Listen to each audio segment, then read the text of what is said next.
Bonjour, chers combattants de la lumière, bienvenue. Bienvenue dans ce sanctuaire de prière, dans cet espace sacré où le ciel touche la terre.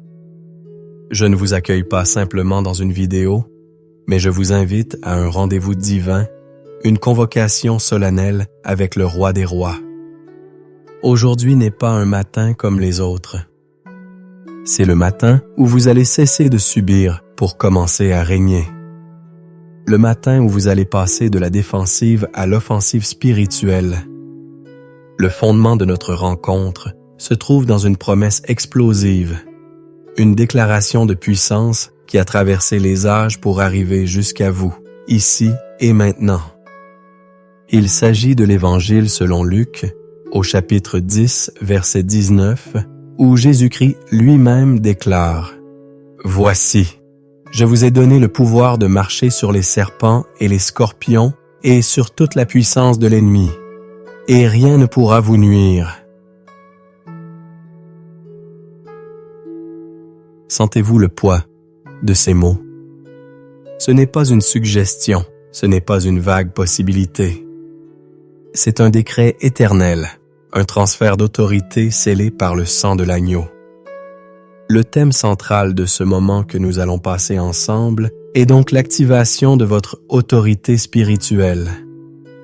Nous ne sommes pas ici pour mendier une victoire, nous sommes ici pour marcher dans la victoire qui nous a déjà été acquise. Je vous fais une promesse solennelle. Si vous restez avec moi, si vous engagez votre cœur, votre âme et votre esprit jusqu'à la fin de cette prière, vous ne terminerez pas comme vous avez commencé. Une transformation profonde s'opérera en vous. La mentalité de victime sera brisée. La peur qui vous paralysait sera remplacée par une foi audacieuse. Vous repartirez d'ici, non pas comme un survivant, mais comme un conquérant, pleinement conscient de la puissance qui réside en vous. Alors, préparez-vous. Trouvez un lieu de calme où vous ne serez pas dérangé. Coupez les distractions. Prenez une profonde inspiration et expirez toutes les tensions. Ceci, c'est votre moment, votre saison de montée en puissance. Pour sceller votre engagement, j'aimerais que vous écriviez maintenant dans les commentaires « Amen, je suis prête à recevoir mon autorité ». C'est un acte prophétique.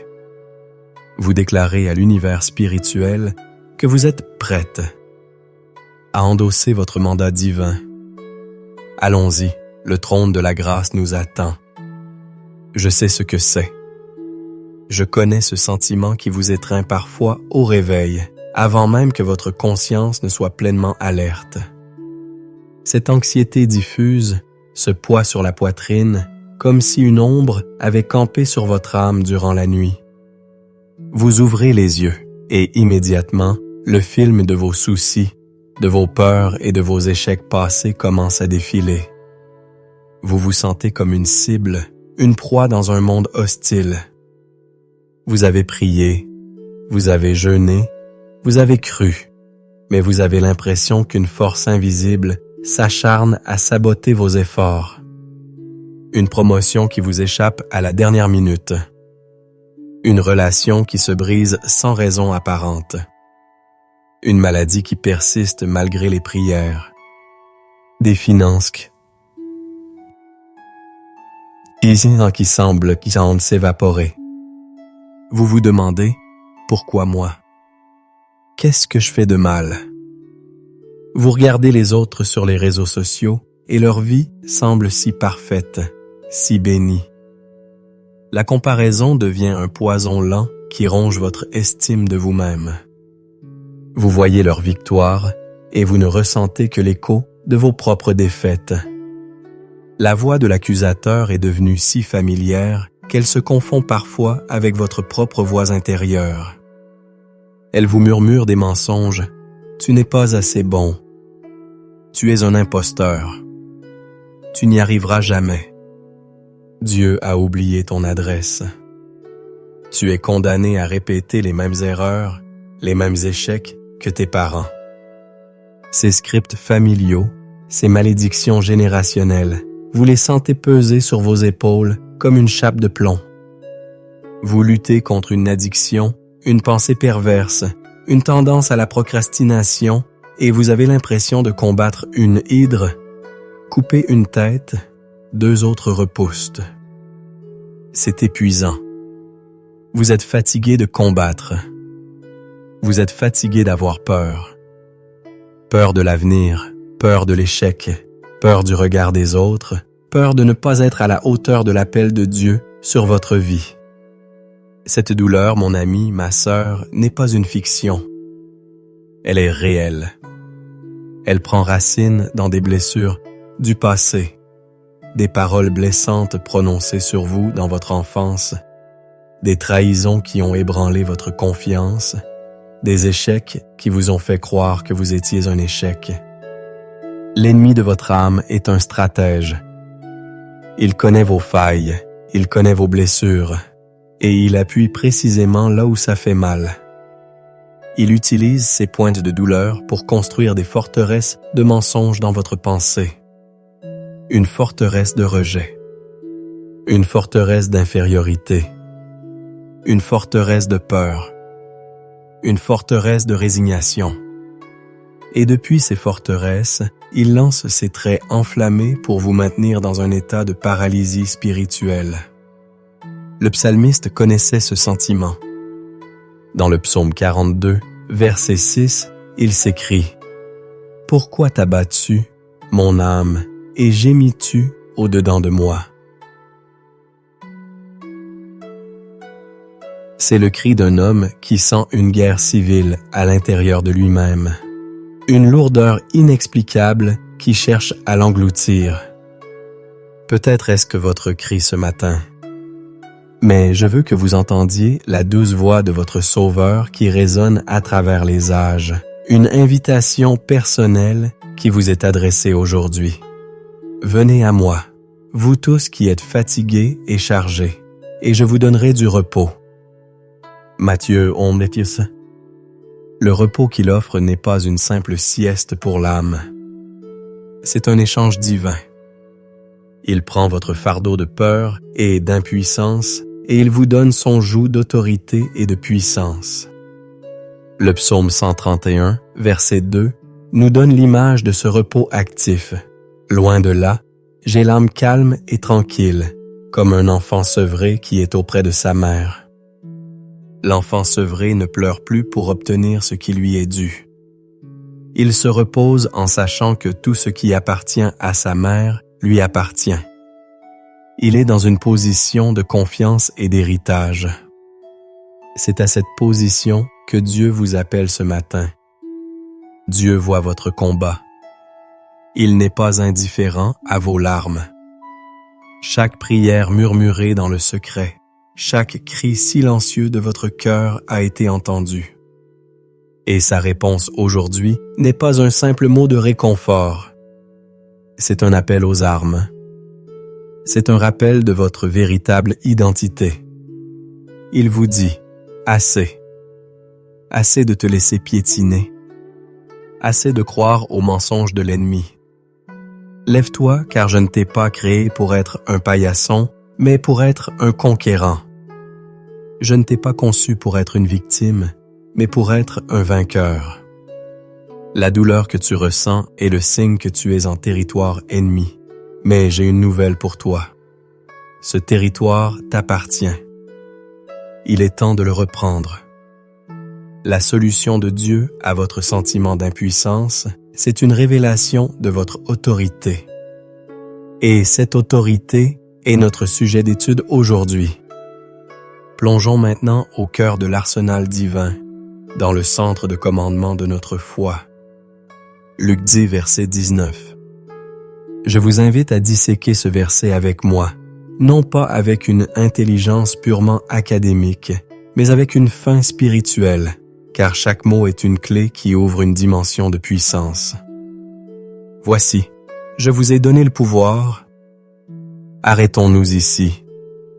Le verbe grec utilisé pour « donner » est didomi. Il est au parfait ce qui indique une action passée dont les effets continuent dans le présent. Jésus ne dit pas « Je vous donnerai peut-être un jour si vous êtes assez saint ». Il dit « Je vous ai déjà donné ». C'est un fait accompli. Un transfert de propriété a eu lieu à la croix. L'autorité que vous cherchez n'est pas quelque chose que vous devez acquérir. C'est quelque chose que vous devez recevoir et activer. C'est un héritage. Ensuite, le mot « pouvoir ».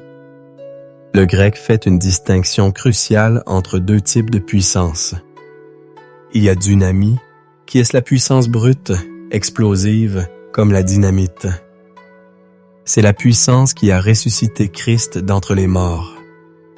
Mais le mot utilisé ici est exousia. Exousia ne désigne pas la puissance brute, mais l'autorité déléguée, le droit légal d'agir. C'est l'autorité d'un ambassadeur qui parle au nom de son gouvernement. C'est l'autorité d'un policier qui, bien qu'il ne soit pas physiquement plus fort que tous les automobilistes, peut arrêter la circulation d'un simple geste de la main. Pourquoi? Parce qu'il ne représente pas sa propre force, mais la force de l'État. De la même manière, votre autorité ne vient pas de vous, de votre confiance en vous ou de votre force de caractère. Elle vient du fait que vous représentez le royaume des cieux. Quand vous parlez au nom de Jésus, ce n'est pas vous qui parlez, c'est tout le poids du gouvernement céleste qui est derrière vos paroles. Continuons de marcher sur. Le verbe grec est pathéo. Il ne signifie pas simplement marcher à côté ou éviter. Il signifie piétiner, écraser, mettre sous ses pieds en signe de domination totale. C'est une image de conquête absolue. Dans l'Antiquité, lorsqu'un roi remportait une victoire décisive, il posait littéralement son pied sur le cou de ses ennemis vaincus. C'est cette image que Jésus utilise. Il ne nous appelle pas à cohabiter avec nos problèmes, à gérer notre anxiété ou à négocier avec la dépression. Il nous appelle à les mettre sous nos pieds. Sur quoi devons-nous marcher? Les serpents et les scorpions, ce ne sont pas des reptiles littéraux. Dans le langage biblique, ils représentent en des types spécifiques de puissance démoniaque. Le serpent, depuis le jardin d'Éden, symbolise la tromperie, la séduction, le mensonge, la calomnie. Marcher sur le serpent, c'est refuser les mensonges de l'ennemi sur votre identité, votre valeur et votre destinée. C'est écraser les pensées d'accusation et de condamnation. Le scorpion, quant à lui, représente les attaques douloureuses, piquantes, celles qui injectent du venin dans votre âme, la critique, le rejet, la trahison, les blessures soudaines et aiguës. Marcher sur le scorpion, c'est déclarer que même si l'attaque est douloureuse, le venin n'aura aucun pouvoir sur vous.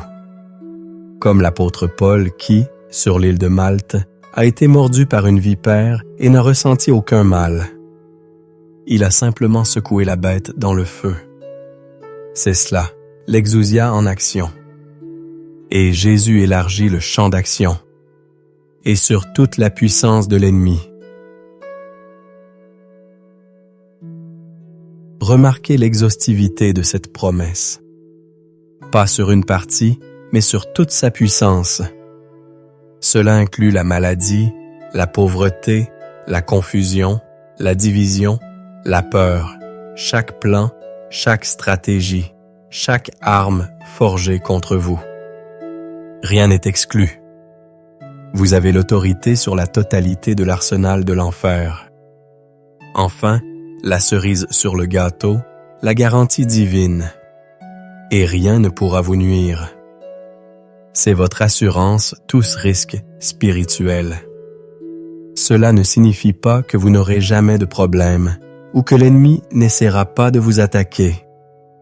Cela signifie que lorsque vous opérez depuis votre position d'autorité en Christ, les attaques ne pourront pas vous atteindre, vous détruire ou vous faire dévier de votre destinée. L'arme sera forgée, mais comme le dit Ésaïe 54, 17, elle sera sans effet. Le poison sera injecté, mais il sera neutralisé par le sang de Jésus. L'histoire de David et Goliath illustre parfaitement ce principe. Goliath représentait une puissance ennemie écrasante. Le roi Saül et toute l'armée d'Israël le voyaient avec leurs yeux naturels et étaient paralysés par la peur. Ils opéraient dans une mentalité de victime. Mais le jeune David est arrivé avec une perspective différente. Il n'a pas vu un géant trop grand pour être combattu. Il a vu une cible trop grande pour être manquée. Il n'a pas opéré selon sa propre force, mais selon son exousia d'alliance. Il a dit, « Tu marches contre moi avec l'épée, la lance et le javelot, et moi, je marche contre toi au nom de l'Éternel des armées. » Il a utilisé le nom qui est au-dessus de tous les noms, l'autorité suprême. Et en utilisant cette autorité, il a marché sur ce serpent. Philistin et l'a mis à terre. Pensez à Joseph dans la citerne, puis en prison. Toutes les forces de l'enfer semblaient s'acharner contre lui. La jalousie de ses frères, le mensonge de la femme de Potiphar. Mais même dans les pires circonstances, il a continué à opérer dans l'autorité d'un fils de Dieu, et rien n'a pu nuire à sa destinée. Dieu a transformé chaque attaque en tremplin. Moïse devant la mer Rouge, avec l'armée égyptienne à ses trousses. La peur disait, « C'est la fin. » Mais Dieu lui a dit, « Étends ta main. » C'était un acte d'autorité. Il a exercé son exousia sur les éléments naturels, et la mer s'est ouverte. Comment appliquer cela concrètement aujourd'hui? Le serpent. Moderne peut être le flux incessant de mauvaises nouvelles qui crée de l'anxiété. Marcher dessus, c'est choisir de fixer vos pensées sur ce qui est vrai, noble et pur, Philippiens 4, 8. Le scorpion. Le scorpion.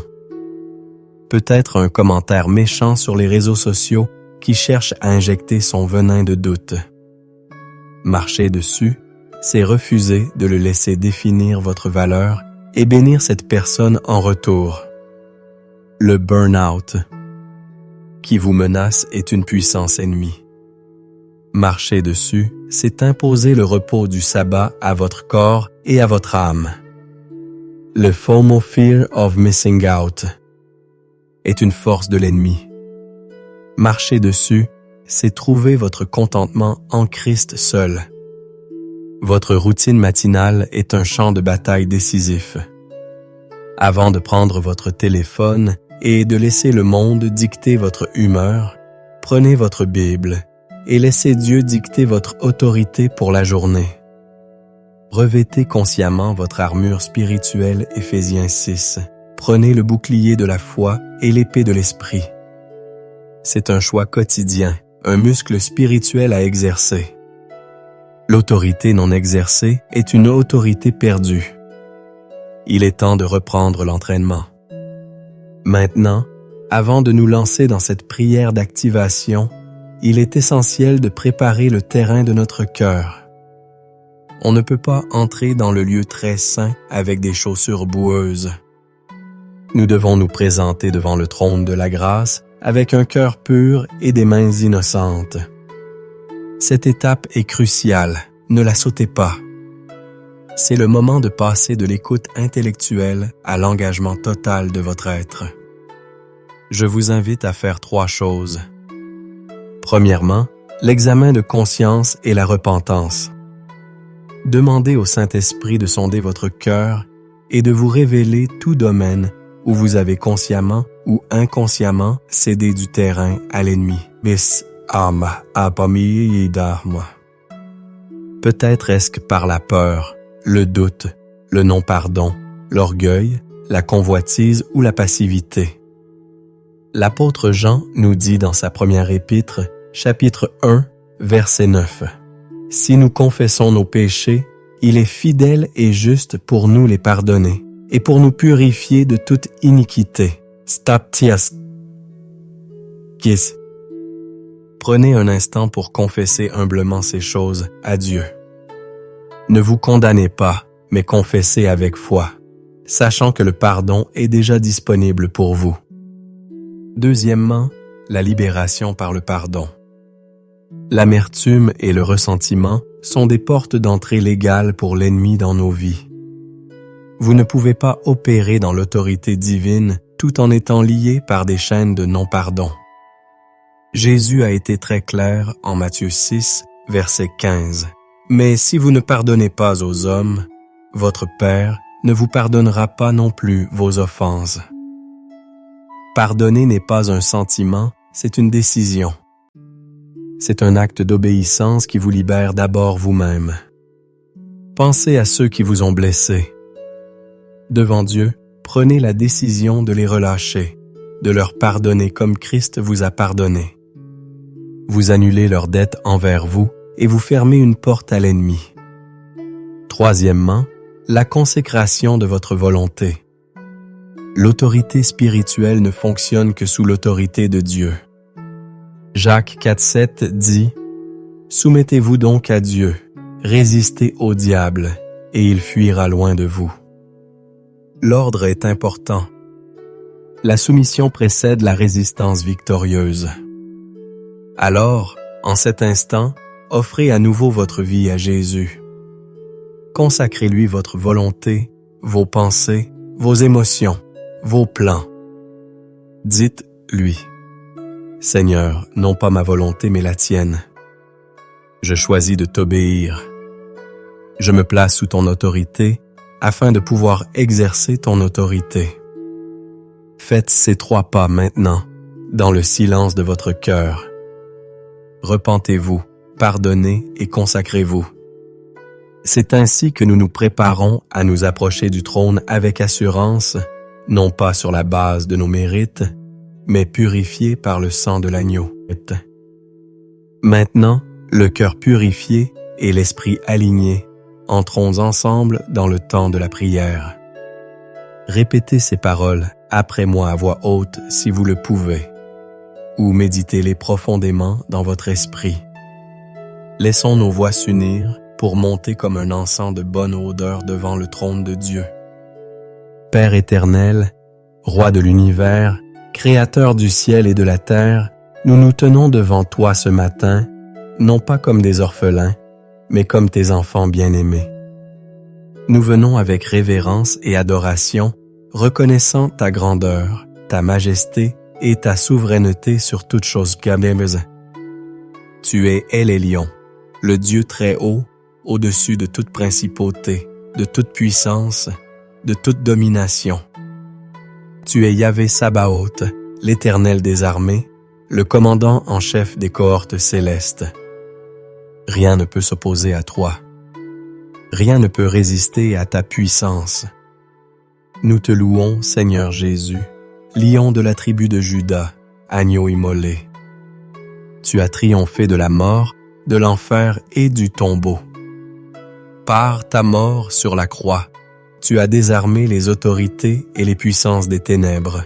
Tu les as livrées publiquement en spectacle, en triomphant d'elles par la croix. Tu détiens maintenant toutes les clés, et tout pouvoir t'a été donné dans le ciel, sur la terre et sous la terre. Nous t'exaltons, toi le nom qui est au-dessus de tous les noms.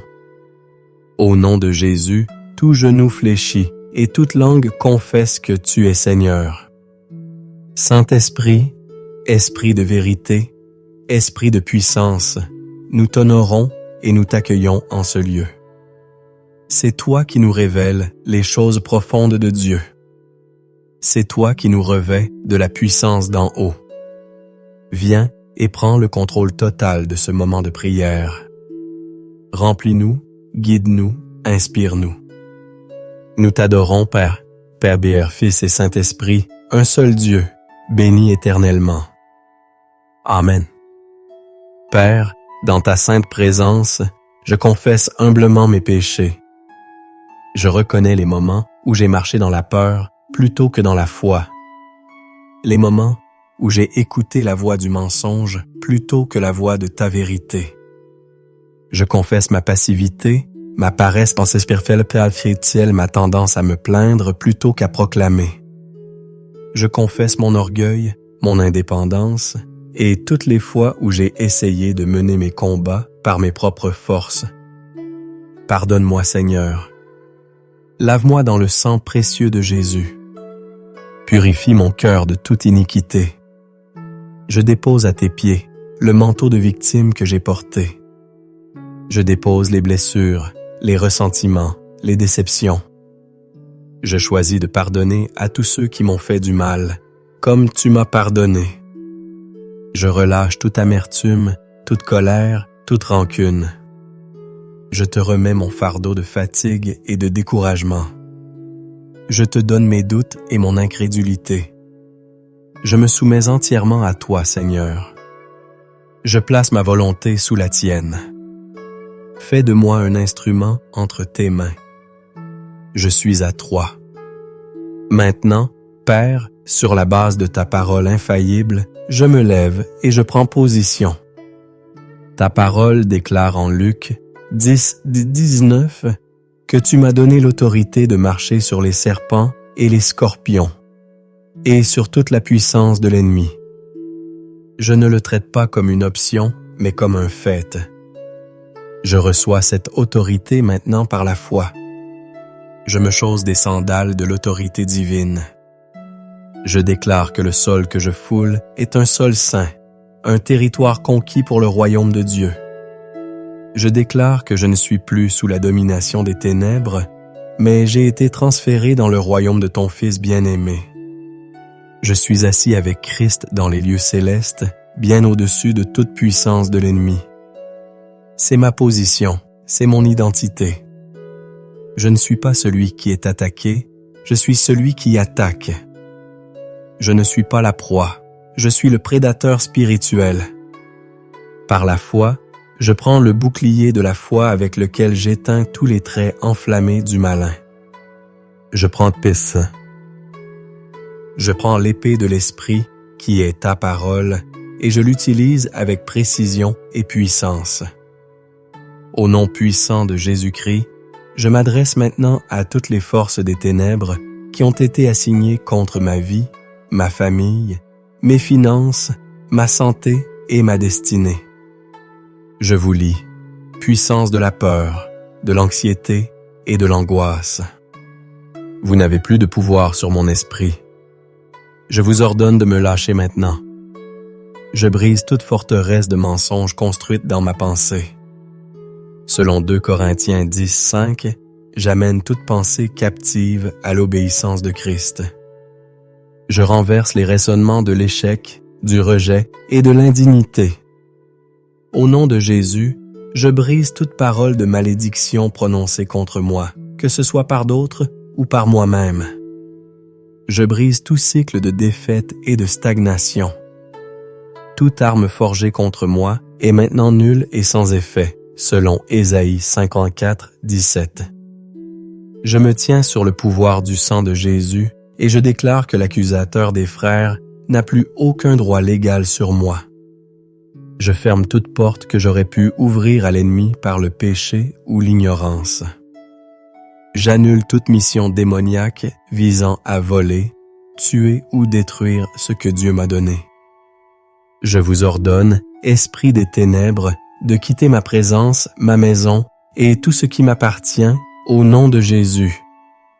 Et maintenant, Père Céleste, je te demande de me remplir à nouveau de ton Saint-Esprit. Remplis chaque espace vide laissé par le départ de l'ennemi. Remplis-moi de ton amour, de ta joie, de ta paix. Remplis-moi de ta sagesse, de ton intelligence, de ton conseil et de ta force. Restaure mon âme, ô Seigneur. Guéris mes émotions blessées. Renouvelle mon esprit. Vivifie mon corps mortel. Je demande une nouvelle onction de puissance et d'autorité pour accomplir ton œuvre aujourd'hui. Que ta lumière brille à travers moi. que je sois un instrument de ta paix et un agent de ton royaume. Que partout d'où j'irai aujourd'hui, je déplace les ténèbres et j'établisse ton règne. Je me consacre à toi de nouveau pour ta seule gloire. Au nom de Jésus, je prie. Amen. Maintenant, restons un instant dans le silence. Ne vous précipitez pas pour passer à autre chose. Après avoir parlé à Dieu, il est temps d'écouter. Prenez une profonde inspiration et en expirant, relâchez toute la tension. Faites le vide dans votre esprit. Soyez simplement présent dans sa présence. L'atmosphère spirituelle a changé. L'air est plus léger. Le calme qui descend n'est pas une absence de bruit, c'est la présence palpable du Prince de la paix. Que murmure le Père à votre esprit en ce moment? Quelle parole d'encouragement, quelle image, quelle instruction vous donne-t-il? Ne cherchez pas à analyser. Recevez simplement. Peut-être est-ce un sentiment de paix profonde.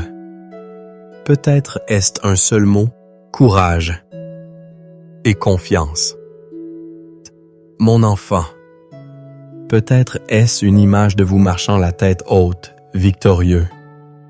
Accueillez ce qu'il vous donne. C'est votre provision pour la journée. Dieu parle à ton cœur.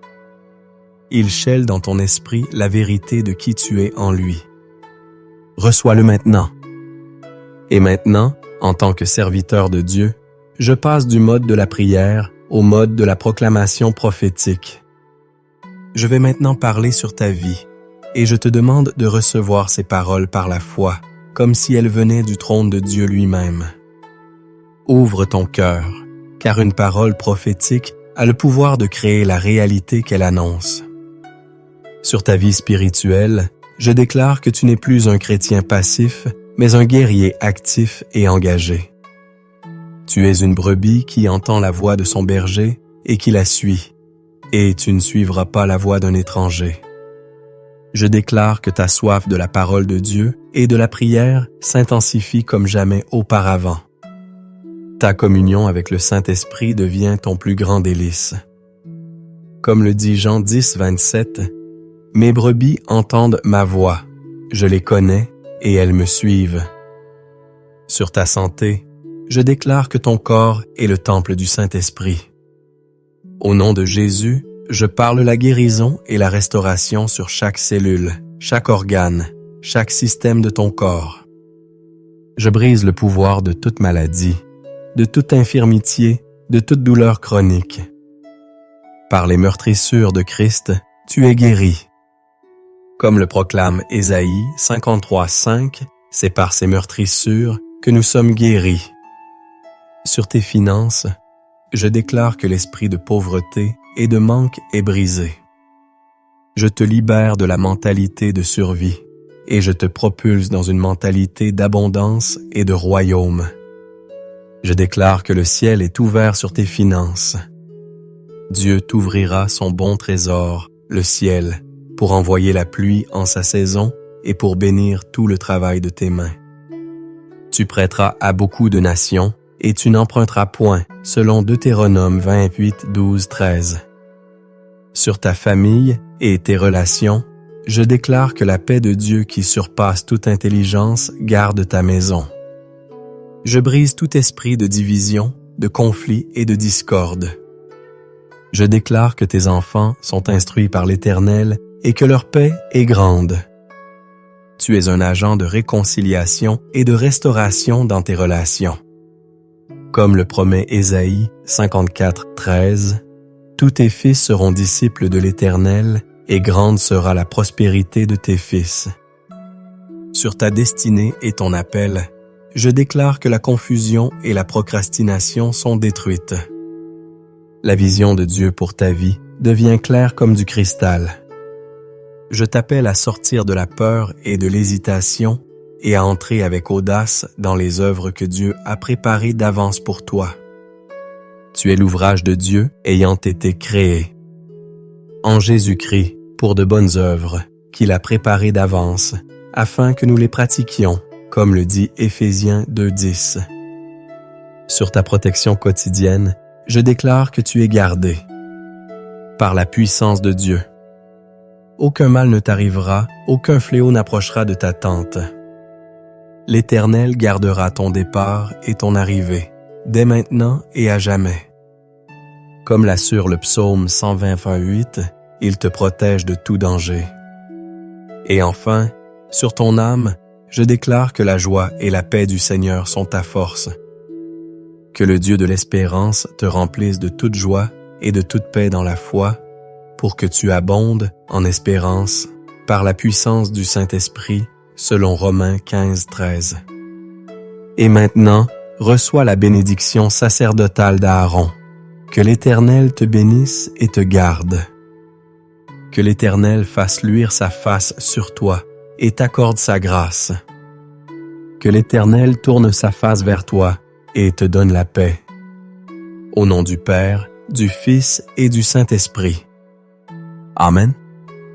Nous arrivons au terme de notre rendez-vous divin, mais ce n'est pas une fin, c'est un commencement. Vous avez été équipés, activés et mandatés. Rappelez-vous la promesse puissante de Luc 10:19. Ce n'est pas un simple verset à mémoriser, c'est un mode de vie à adopter. Vous ne partez pas d'ici pour redevenir une victime des circonstances. Vous partez en tant qu'ambassadeur du royaume des cieux, revêtu de l'autorité de marcher sur toute la puissance de l'ennemi. Ne laissez pas cette onction se dissiper. Gardez cette flamme allumée. Je vous lance un défi. Revenez à cette prière chaque matin pendant les 7 prochains jours. Faites-en votre déclaration de guerre quotidienne contre les ténèbres et votre déclaration de foi en la victoire de Christ. Vous verrez des changements s'opérer, non seulement en vous, mais aussi autour de vous. Les forteresses commenceront à tomber. Les portes commenceront à s'ouvrir. Votre foi grandira de façon exponentielle. Si ce moment a été une bénédiction pour vous, je vous invite à faire 3 choses. Premièrement, écrivez dans les commentaires ce que Dieu a fait dans votre cœur. Votre témoignage peut être la clé qui libérera quelqu'un d'autre. Deuxièmement, aimez cette vidéo et partagez-la avec au moins 3 personnes dont vous savez qu'elles ont besoin d'entendre ce message d'autorité. Soyez un canal de bénédiction. Enfin, si ce n'est pas déjà fait, abonnez-vous à notre chaîne et activez la cloche de notification pour ne manquer aucun de nos futurs temps de prière et d'enseignement. Pour continuer sur cette lancée, je vous invite à regarder notre vidéo sur « Briser les malédictions générationnelles ». Elle est la suite logique de ce que nous avons commencé aujourd'hui. Le lien est dans la description. Marchez dans votre fruit. Régnez dans la vie. Soyez bénis, puissants guerriers de Dieu. À très bientôt.